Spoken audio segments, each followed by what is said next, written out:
منع الناس أن يؤمنوا إذ جاءهم الهدى ويستغفروا ربهم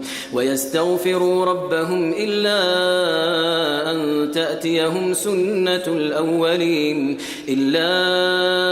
أن تأتيهم سنة الأولين أو يأتيهم العذاب قبلا وما نرسل المرسلين إلا مبشرين ومنذرين ويجادل الذين كفروا بالباطل ليدحضوا به الحق واتخذوا آياتي وما أنذروا هزوا ومن أظلم ممن ذكر بآيات ربه فأعرض عنها ونسي ما قدمت يداه إنا جعلنا على قلوبهم أكنة أن يفقهوه وفي آذانهم وقرا وإن تدعوهم إلى الهدى فلن يهتدوا إذن أبدا وربك الغفور ذو الرحمة لو يؤاخذهم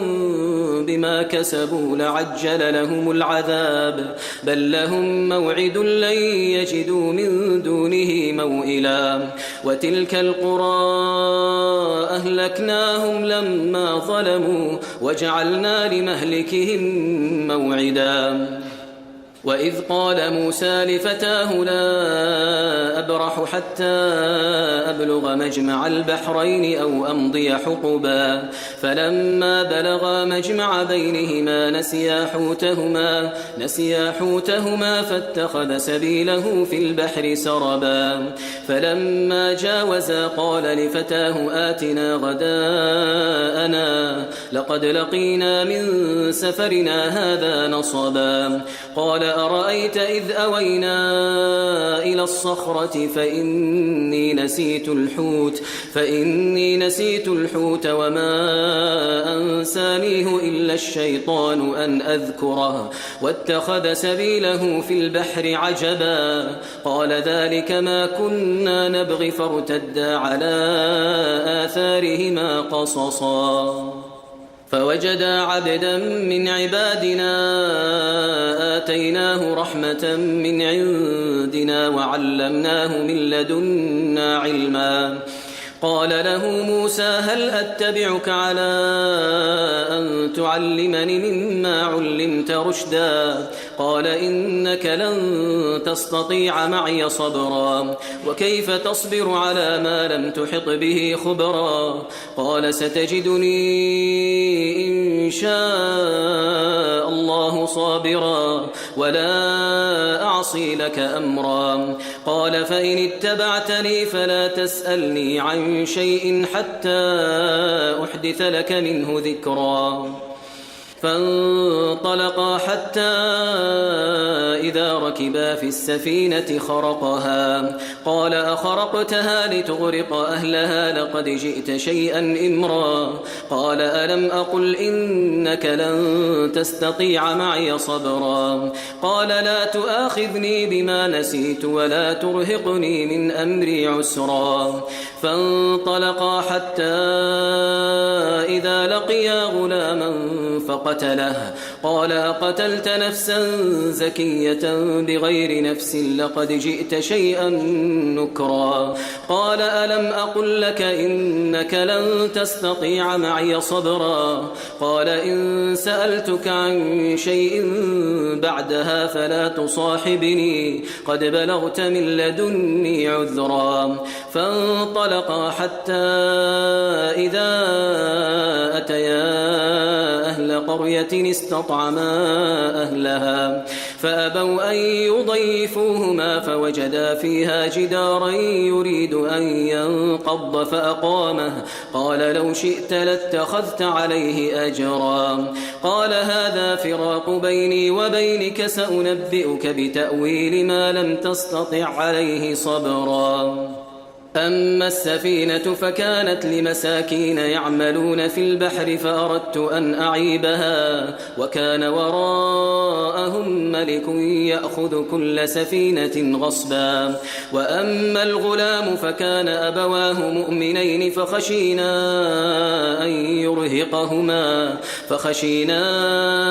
أن يرهقهما طغيانا وكفرا فأردنا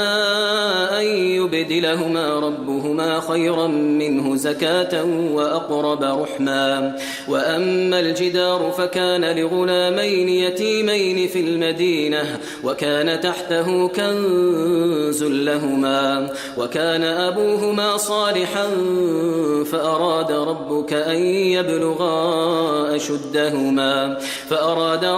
أن يبلغا أشدهما ويستخرجا كنزهما رحمة من ربك وما فعلته عن أمري ذلك تأويل ما لم تسطع عليه صبرا.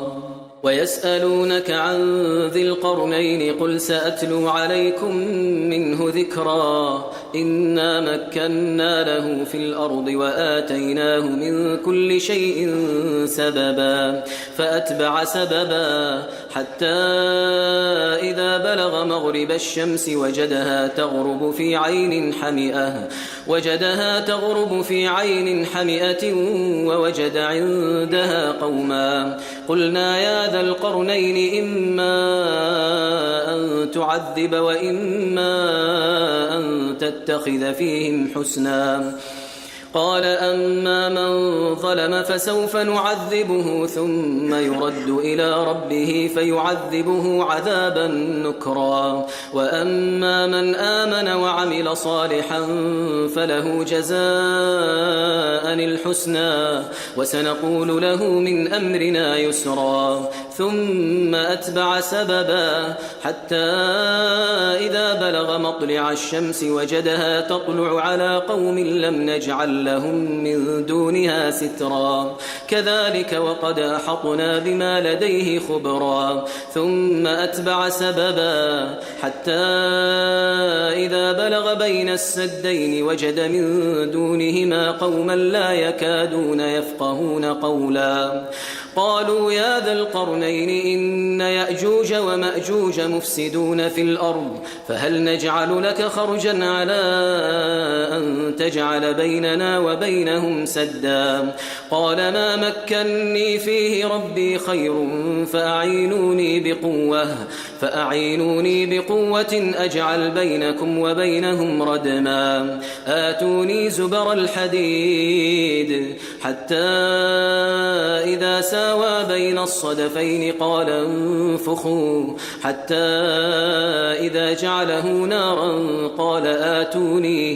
آتوني أفرغ عليه قطرا فما استطاعوا أن يظهروه وما استطاعوا له نقبا قال هذا رحمة من ربي فإذا جاء وعد ربي جعله دكاء وكان وعد ربي حقا وتركنا بعضهم يومئذ يموج في بعض ونفخ في الصور فجمعناهم جمعا وعرضنا جهنم يومئذ للكافرين عرضا الذين كانت أعينهم في غطاء عن ذكري وكانوا لا يستطيعون سمعا أفحسب الذين كفروا أن يتخذوا عبادي من دوني أولياء إنا أعتدنا جهنم للكافرين نزلا قل هل ننبئكم بالأخسرين أعمالا الذين ضل سعيهم في الحياة الدنيا وهم يحسبون أنهم يحسنون صنعا أولئك الذين كفروا بآيات ربهم ولقائه فحبطت أعمالهم فلا نقيم لهم يوم القيامة وزنا ذلك جزاؤهم جهنم بما كفروا واتخذوا آياتي ورسلي هزوا إن الذين آمنوا وعملوا الصالحات كانت لهم جنات الفردوس نزلا خالدين فيها لا يبغون عنها حولا قل لو كان البحر مدادا لكلمات ربي لنفد البحر قبل أن تنفد كلمات ربي ولو جئنا بمثله مددا قل إنما أنا بشر مثلكم يوحى إلي أنما إلهكم إله واحد فمن كان يرجو لقاء ربه فليعمل